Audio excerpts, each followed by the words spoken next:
que o que eu mais gosto aqui na Pagiel é que os louvores que são entoados aqui, eles glorificam o nome do Senhor. E isso é muito importante. Estava conversando com acho que foi com a Fabíola e com a Marli, a respeito de adoração, porque hoje em dia a gente não vê muito isso, né? A gente vê esses louvores que tem 2 estrofes e ficam repetindo.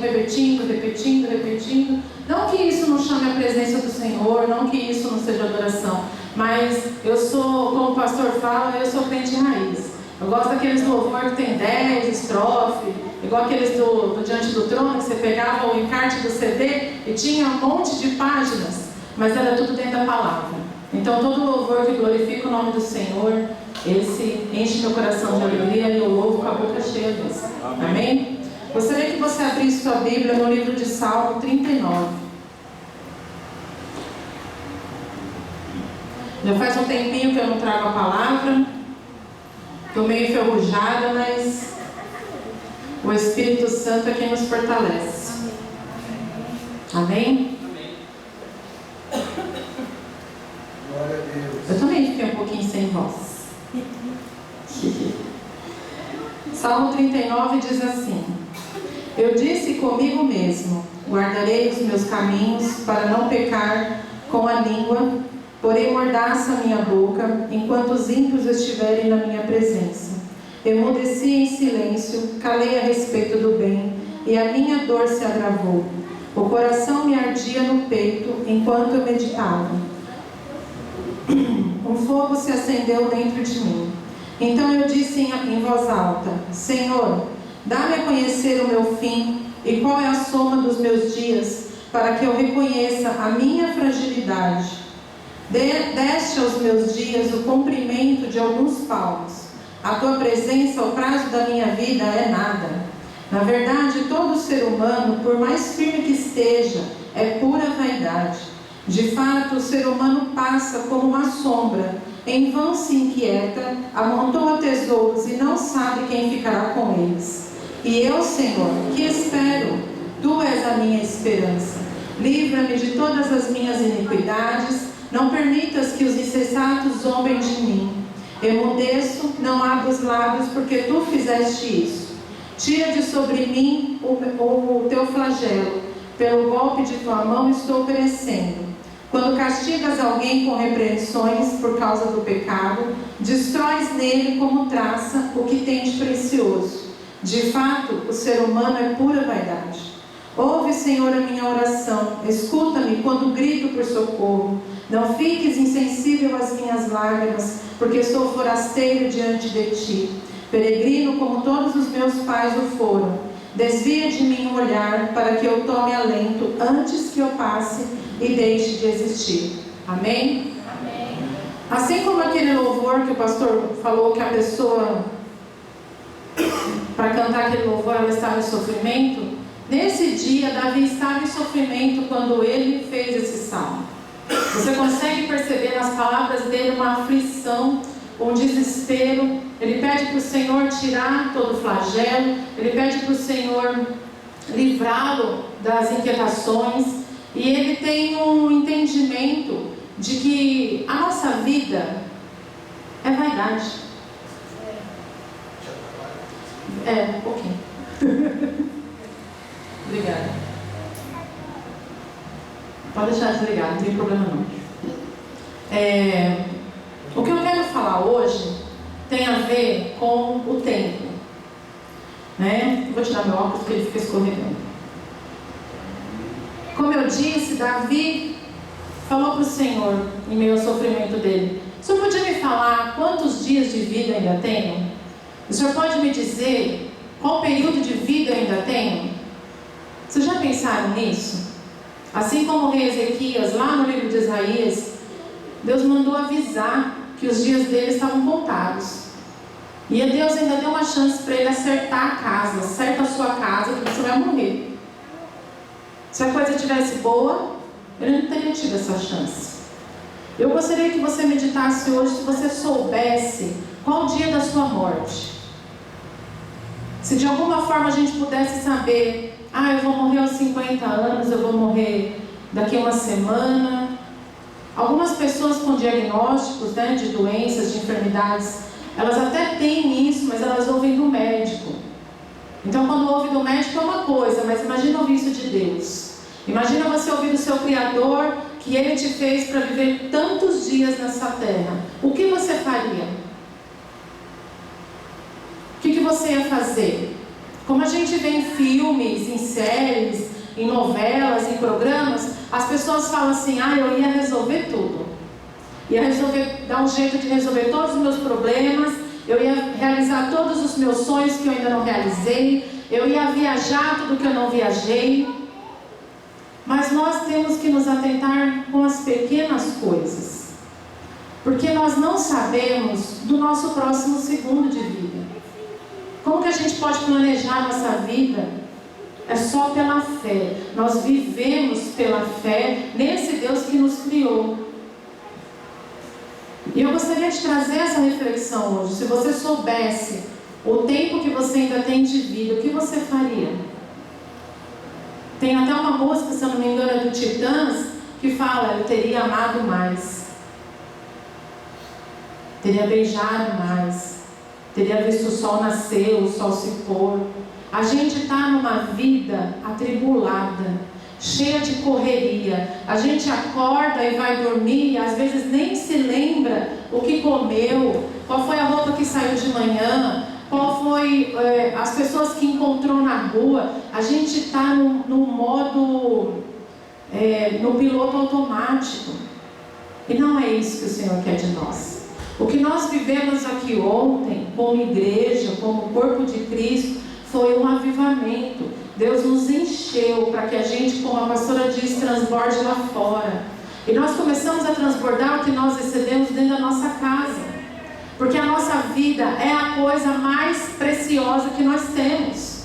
O que Jesus fez na cruz por nós foi para nos libertar de todo medo, de toda opressão. Então não tenha medo de viver. Viva a sua vida intensamente. Ame intensamente, como se não houvesse amanhã. Perdoe. Perdoe. Perdoe. Tem pessoas que estão doentes, existem enfermidades, até mesmo que a pastora Elisa falou aqui ontem, existem enfermidades que elas nos acometem por causa da falta de perdão. E isso, existem estudos que relatam isso.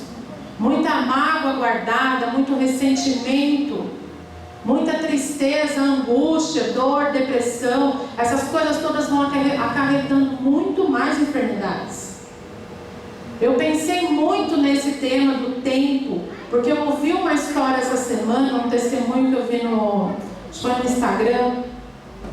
O pastor estava numa conferência muito grande com pastores muito famosos. Ele eu não conheço, mas ele estava com muitos pastores famosos. E uma pastora muito famosa, ela olhou para ele, no meio do culto, gente, no meio da palavra, e ela disse para ele: você está com câncer. Naquela hora, o mundo dele desabou, porque ele realmente sentiu aquela palavra. Ele sentiu aquela palavra. E ali o pessoal orando, todo mundo orando, foram orar por ele no final do culto. Ele teve duas visões.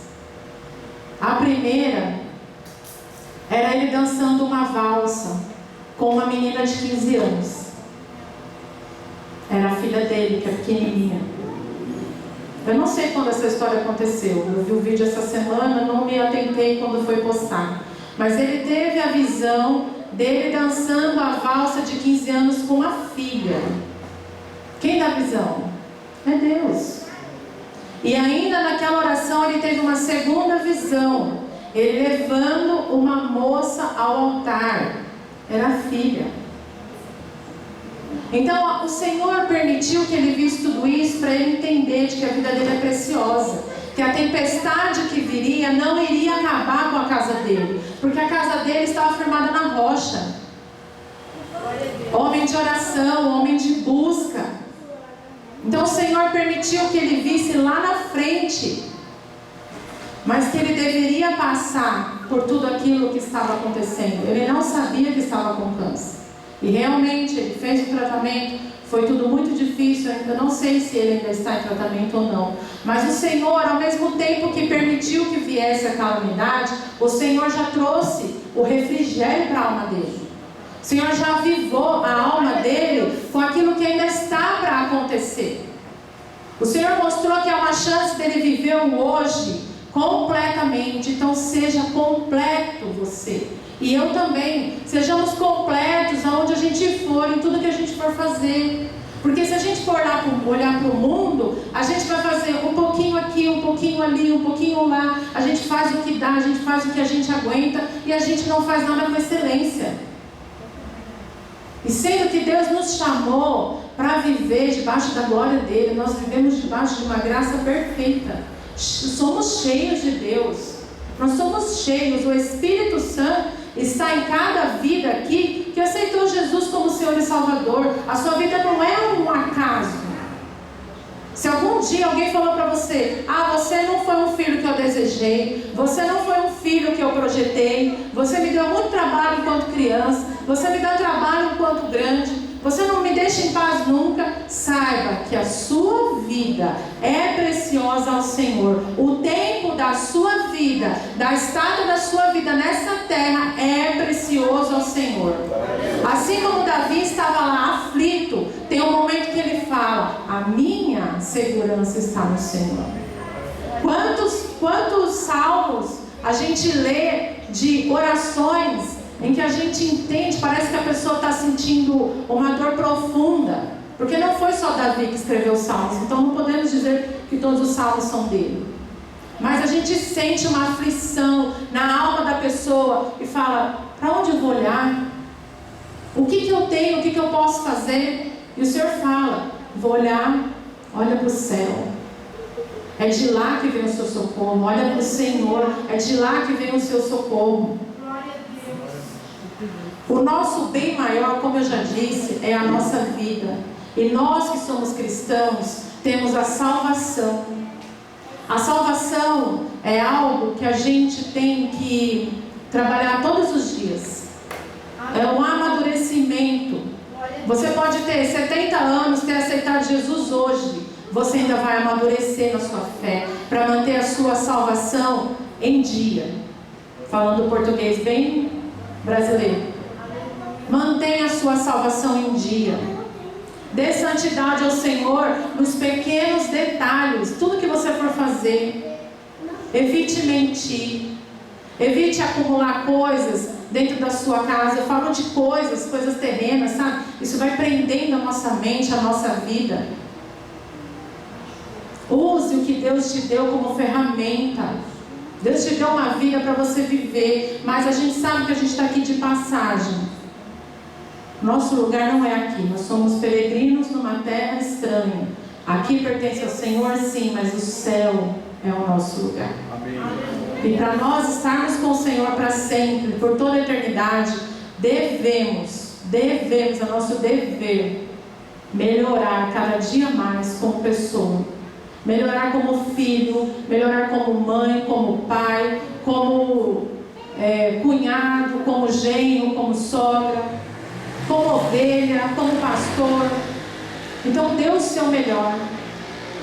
Eu sei que hoje nós vivemos, cada família aqui deve ter o seu problema. Sempre tem. Nós temos problemas pessoais, nós temos problemas financeiros, temos problemas relacionados a coisas antigas, temos problemas relacionados a heranças.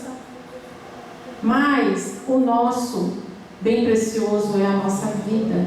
Nós devemos cuidar dela. Devemos. E com o que nós temos gastado o nosso tempo? Com picuinha, com mentiras, com fofocas, com acusações. Essa semana aconteceu algo comigo, para mim foi muito triste. Eu e o Evandro estávamos saindo do mercado e nós encontramos uma pessoa. Quando essa pessoa estava vindo, eu estava indo. Ela não me viu. E quando eu a vi, eu já fiquei toda feliz, mas ela não me viu. Aí ela sentou num banco, tinha um banner assim, então ela não ia me ver mesmo, porque ela estava atrás do banner.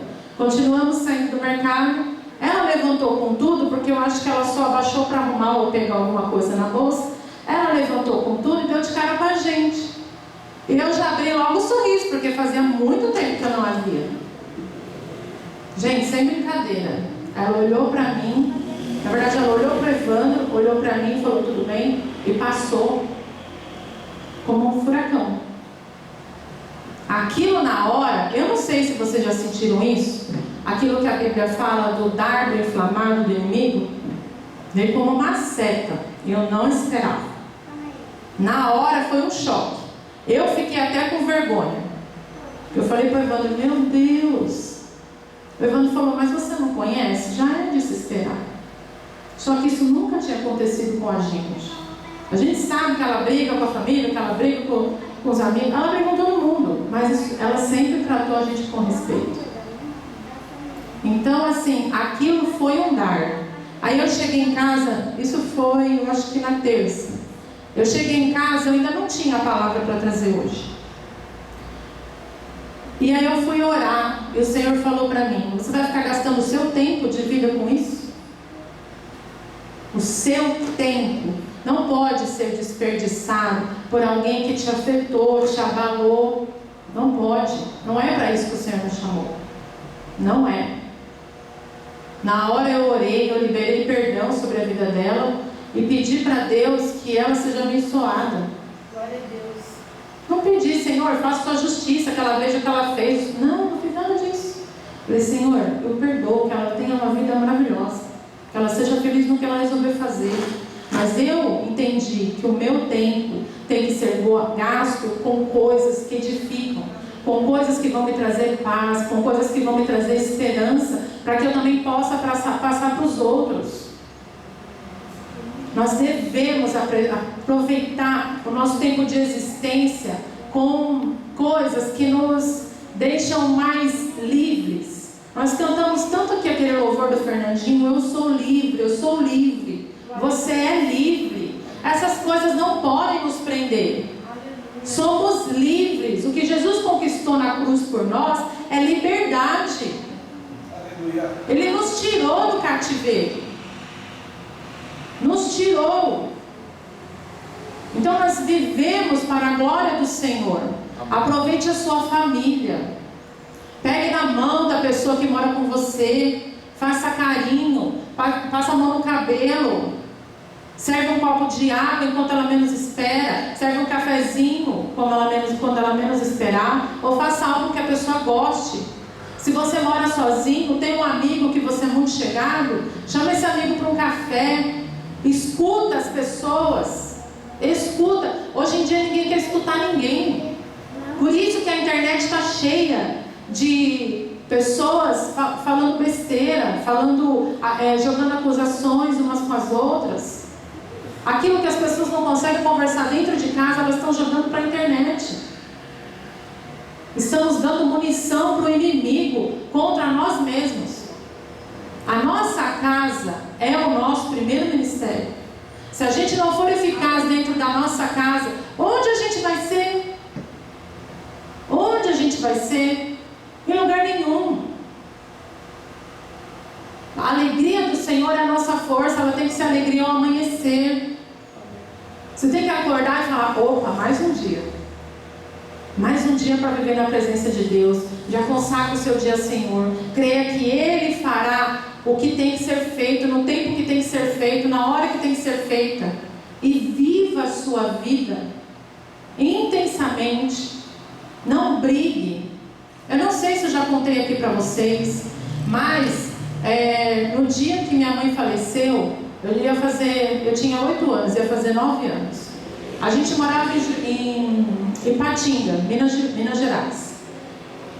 E era janeiro, 24 de janeiro. Até essa semana eu até perdi as contas já. Vocês vão somar e vão saber a minha idade.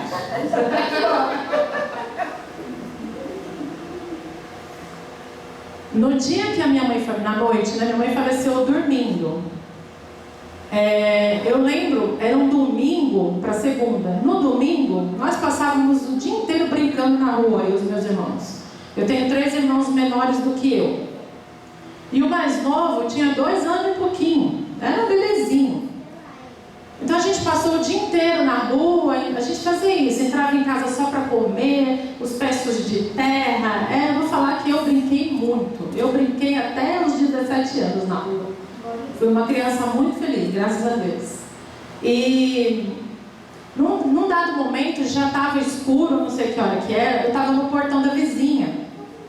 E eu vi a minha mãe saindo de casa com uma sacolinha de mercado e indo para um lugar lá que não tinha nada a ver com os lugares onde a gente ia normalmente. Ela estava fazendo um caminho meio estranho para trás da casa. Aí eu corri atrás dela e falei: mãe, onde você vai? E ela estava chorando. E aí ali eu já me toquei, né? Que ela e meu pai tinham brigado. E ela estava disposta a ir embora e deixar tudo. Não aguentava mais. Aí, vocês não sei se todos sabem, meu pai era alcoólatra. Meu pai bebeu desde os 4 anos de idade, porque o padrinho dele, italiano, colocava o vinho na boca dele quando ele era criança. Então, desde então, ele sempre bebeu. Eles achavam bonito, né? Então, ele sempre bebeu. E aí, eu consegui convencer minha mãe de voltar para casa. Chamei os meninos, todo mundo entrou, tomamos banho, tudo. Aí, o meu pai já estava muito chapado. E ele dormiu no quarto dos meninos. A casa tinha 2 quartos. Tinha o meu quarto com os meninos e tinha o quarto dos meus pais, que era bem grande.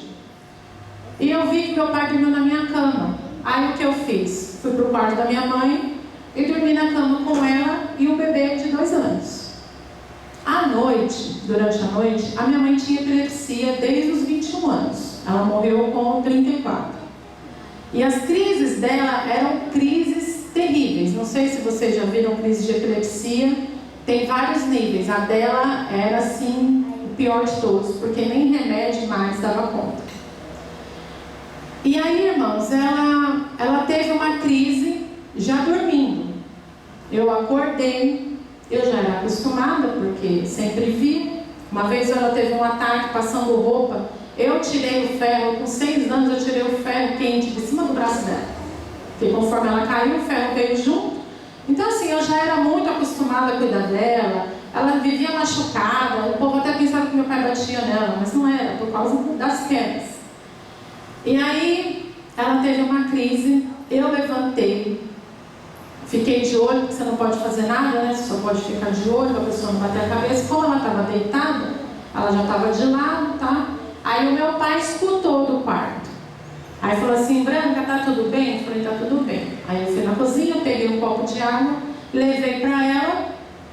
Ela melhorou, ela voltou, falei com ela, falou: não, eu tô bem, tá tudo bem. Como era janeiro, Minas Gerais, é muito calor.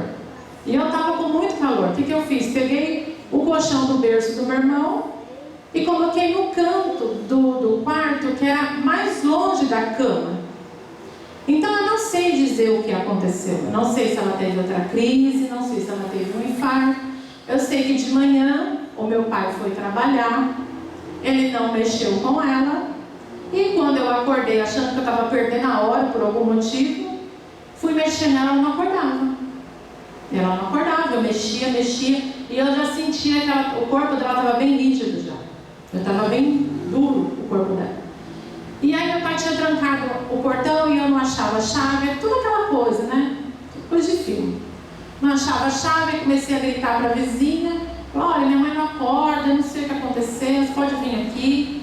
Aí eu não lembro como que a vizinha entrou, essa parte eu não lembro. E aí quando a vizinha viu, ela constatou que minha mãe tinha morrido. Mas por que eu toquei nesse assunto? Porque o meu pai e minha mãe, eles viviam brigando, só que eu vi muita coisa deles assim, de amor, eles se amavam mesmo. Eles se conheceram quando tinham 14 e 15 anos. E eu me chamo Branca porque ele chamava ela de minha Branca. Tinha amor. Só que naquela noite, ele dormiu e ela dormiu sem conversar com o outro. Ele podia ter cuidado dela na madrugada. Ele podia ter levantado. Quem ia imaginar? Ninguém ia imaginar que ia acontecer isso. Vocês acham que ela dormiu achando que era a última noite dela? As crianças dormiram achando que era a última noite da mãe? Claro que não. É por isso que eu estou falando, o nosso nosso tempo é precioso. As pessoas com quem a gente convive são preciosas. E eu prometi, eu e o Evandro, nós temos um combinado.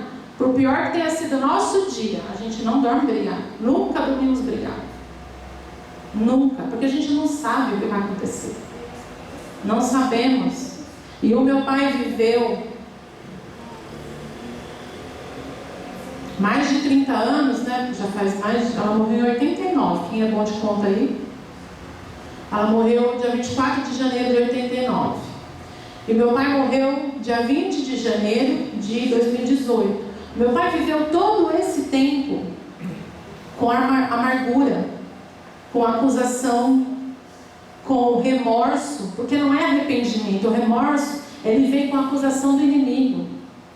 E ele foi cada vez mais bebendo, e bebendo, e bebendo, e bebendo. Ele viveu uma vida de dor depois que ela morreu. Não podia ter sido diferente? Podia, mas não foi. Eu creio que quem dá a vida é Deus, e é Deus quem tira a vida. Por pior que seja a situação da pessoa, Deus é quem tira o sopro de vida. Pode ter acontecido um acidente horroroso, igual o do avião da Chape. Lembra da Chapecoense? Era para todo mundo ter morrido. Mas não chegou a hora daqueles meninos que sobreviveram. Não chegou a hora, você não vai.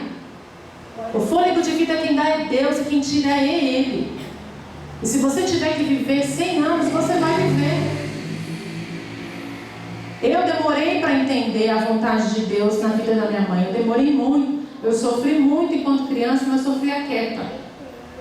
Sempre sofri quieta. Quando eu conheci Jesus, Ele entrou e Ele tirou toda aquela dor. Tirou tudo. Porque o poder é dEle. Aleluia. O poder é dEle. Ele cura. Eu falo dela com boas lembranças. Eu não falo dela com dor. Eu não falo da morte dela com dor. Eu tenho saudade? Tenho. Muita. A minha vida podia ter sido diferente? Poderia. Mas Deus escreveu a minha história. E tudo que eu vivi até aqui, eu quero que você entenda isso. Tudo o que você viveu até aqui, Deus permitiu. Porque Ele sabe que você aguenta. Ele sabe. Ele está te formando, Ele está formando o seu caráter. Se você nasceu na igreja, ou se você, como eu, conheceu Jesus na sua juventude, você sabe que Deus está forjando o seu caráter para um dia estar com Ele totalmente, plenamente. Então não desperdice o seu tempo com coisas pequenas. Olhe para o seu filho, olhe nos olhos do seu filho e ame intensamente. Porque eu lembro de coisas que eu vivi com a minha mãe. Eu só vivi até os 8 anos com ela. Os meus irmãos não têm lembrança dela. Para os meus irmãos, a mãe é minha avó. E em partes eu. Mas eu pude viver com uma pessoa que era alegre. A minha mãe, mesmo com todo o sofrimento que ela tinha por causa dessa doença, ela era alegre. Ela era uma criança que dançava na rua. O sonho dela era ser bailarina. Então vai atrás dos seus sonhos. Vai, não deixa a vida passar sem você viver os seus sonhos, não. Só pede para Deus te direcionar. Fala: Senhor, eu tenho esse desejo. Se Ele é da sua vontade, concretiza. Me dá estratégias de como que eu alcanço isso. Mas não deixa de viver. Não deixa. A gente conhece algumas pessoas na Bíblia, que eu separei aqui até os nomes. O Noé. Noé foi chamado pelo Senhor para construir uma arca. Sabe ontem, quando o pastor Carlinhos falou dos sapinhos, que o sapinho era surdo, por isso que ele não escutou o que os outros falaram? Eu lembrei de Noé. Noé nunca, na Bíblia pelo menos não relata, ele nunca deu atenção para o que as pessoas falavam dele. Ah, seu maluco, nunca choveu nessa terra, vai chover agora? Dilúvio, o que é isso? A gente nem conhece. A arca? Como é que você sabe que tem que cortar assim? Como é que você sabe essa medida? Você está maluco. Ele nunca ouviu isso. E o que ele ganhou? A salvação da família dele, a salvação da posteridade, da descendência. Isso ele ganhou e foi aqui, não foi no céu. Ele ganhou aqui. Josué e Caleb, homens de fé, homens guerreiros, lutaram muito, aprenderam. Eu vejo que Josué era como uma esponja ao lado de Moisés. Ele absorvia tudo que Moisés ensinava. E ele nem sabia que um dia ele seria chamado pelo Senhor para levar o povo para a terra de Canaã. Ele nem sonhava. Mas o objetivo dele era seguir, era entrar na terra prometida. E ele deu o melhor dele, vivendo o melhor dele. Vivendo. Não paralisado, chorando. Eu não quero a terra prometida. Não, vivendo, lutando, batalhando, conquistando. Homens de Deus. Abraão e Sara receberam a promessa do filho com uma idade. Eles eram velhos. Lá em Hebreus fala que Abraão era como um homem morto. A gente sabe o que quer dizer isso. Já não tinha mais aquele vigor da juventude. Como que um homem desse vai gerar? Eu fico imaginando o impacto que a gravidez de Sara causou na família deles. Porque a Bíblia não fala, mas você imagina? Imagina comigo. A Sara, uma idosinha. Se as meninas novas hoje em dia grávidas já andam tudo assim, ó. Imagina a Sara, velhinha. Ai, minha coluna. Imagina as servas dela. Meu Deus, ela está grávida. E ela é velha. Ai, meu Deus, e agora? Como é que esse homem vai cuidar de uma criança? Como é que essa mulher, os dois idosos, vão cuidar de uma criança? E eles esperaram. E como diz a Bíblia, no tempo certo, após os 9 meses, eles viveram crendo, eles viveram a vida deles, onde eles estavam, viveram. Você não vê eles lamentando. A Sara riu, mas não foi falta de fé. Quantas coisas a gente ouve que a gente ri, fala, meu Deus, que loucura, o Senhor quer me dar isso? Tantas coisas. Eles viveram e eles ganharam aquele presente que foi Isaac. Um homem abençoado. Glória a Deus. Um homem abençoado que seguiu os passos de seu pai, que pôde ter uma descendência abençoada. Então viva.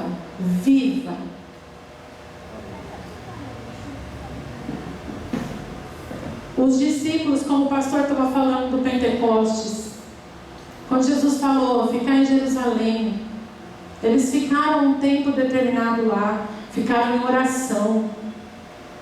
Podiam ter falado, olha, esse Jesus, está ficando maluco, está mandando a gente esperar um Espírito que vai descer. Como assim? Não, eles fizeram o que o Senhor mandou. Foi pela fé. Se Deus mandou você fazer algo que parece estranho, que parece maluco para esse mundo, faça. Porque Ele começou a boa obra e é Ele quem vai terminar. Se Ele te prometeu algo, você faz a sua parte, que Ele faz a dele. Deus não faz nada sozinho, vocês podem ver. Não faz nada sozinho. Os grandes feitos, Deus sempre usou os homens dessa terra. E como já foi falado ontem e hoje, quer usar a minha vida e a sua para grandes feitos. Não é para ter uma vida medíocre. Não fomos chamados para ter uma vida medíocre. Não se deixa bater pelo inimigo. Se o inimigo fica no seu ouvido falando, você vai para a igreja de novo, vai fazer o que lá? Ninguém nem vê você. Você vai trabalhar no seu emprego, ninguém gosta de você. E sua família que não está nem aí para você. Não deixe ele te convencer disso.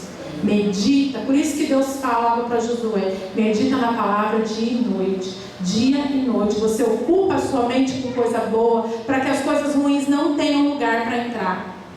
E o último exemplo que eu quero dar a respeito de viver enquanto espera é Paulo. Paulo era um homem inteligentíssimo, um homem estudado, sabia toda a lei, teve um encontro tremendo com Jesus Cristo. Ele abriu igrejas para todo lado, pregou para todo mundo. Era bravo. Você pega algumas cartas de Paulo, é só, mas é dessas que a gente tem que gostar, porque Deus, Ele exorta aquele que Ele ama. Se você não está sendo exortado, você pode procurar que tem alguma coisa errada. Se você só é bajulado, pode procurar que tem alguma coisa errada. Paulo foi preso várias vezes. Ele podia ficar nos cativeiros dele, chorando, reclamando, murmurando, brigando. Podia ter abandonado Deus, podia ter largado. Mas você pega as cartas que ele escreveu enquanto preso, são as cartas que mais avivam o nosso coração. São as cartas que ele fala mais de Deus, para você perseverar, para você não se enganar, não se deixar levar por esse mundo, porque ele tinha certeza de que a vida dele era valiosa. Ele viveu, mesmo no cativeiro, ele viveu. Temos que ter vida. O Senhor já nos deu a vida com abundância. Eu e você fomos chamados para exalar o perfume de Jesus Cristo. Por onde a gente passar, exalar, sorrir. Abraça alguém que esteja precisando. A Covid existe, mas nós já estamos vacinados. E Deus é maior. Glória a Deus. Abraça as pessoas. A pandemia veio para nos afastar uns dos outros. Vocês podem ver, as pessoas não querem sair de casa. Muitas pessoas que a gente conhece ainda usam máscara. Muitas pessoas. Eu tenho umas amigas que elas ficaram muito perturbadas com esse negócio da Covid, com muito medo.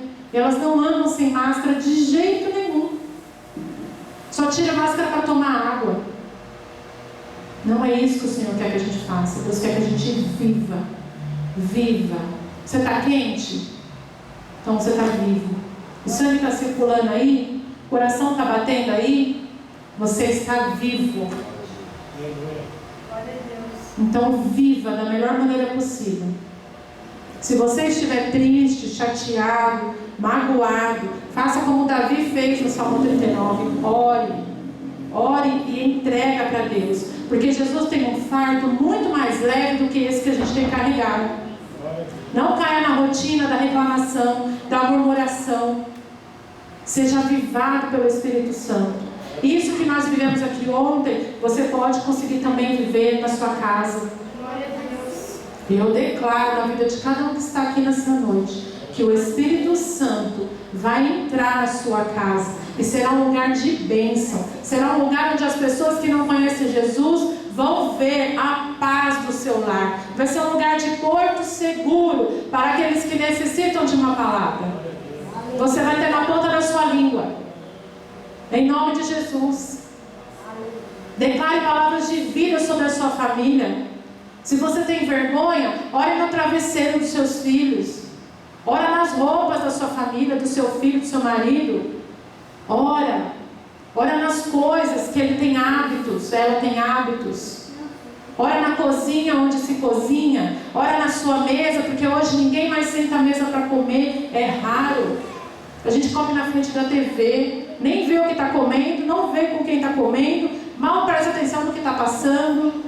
A gente está no modo, no piloto automático. Que a minha vida e a sua vida sejam cheias de Deus. Que o fogo do Espírito que nós sentimos ontem venha transbordar a cada dia mais. Viva cada momento da sua vida intensamente. Para você não viver como meu pai viveu, de lamentos, de tristezas, por ter perdido a pessoa que ele amava.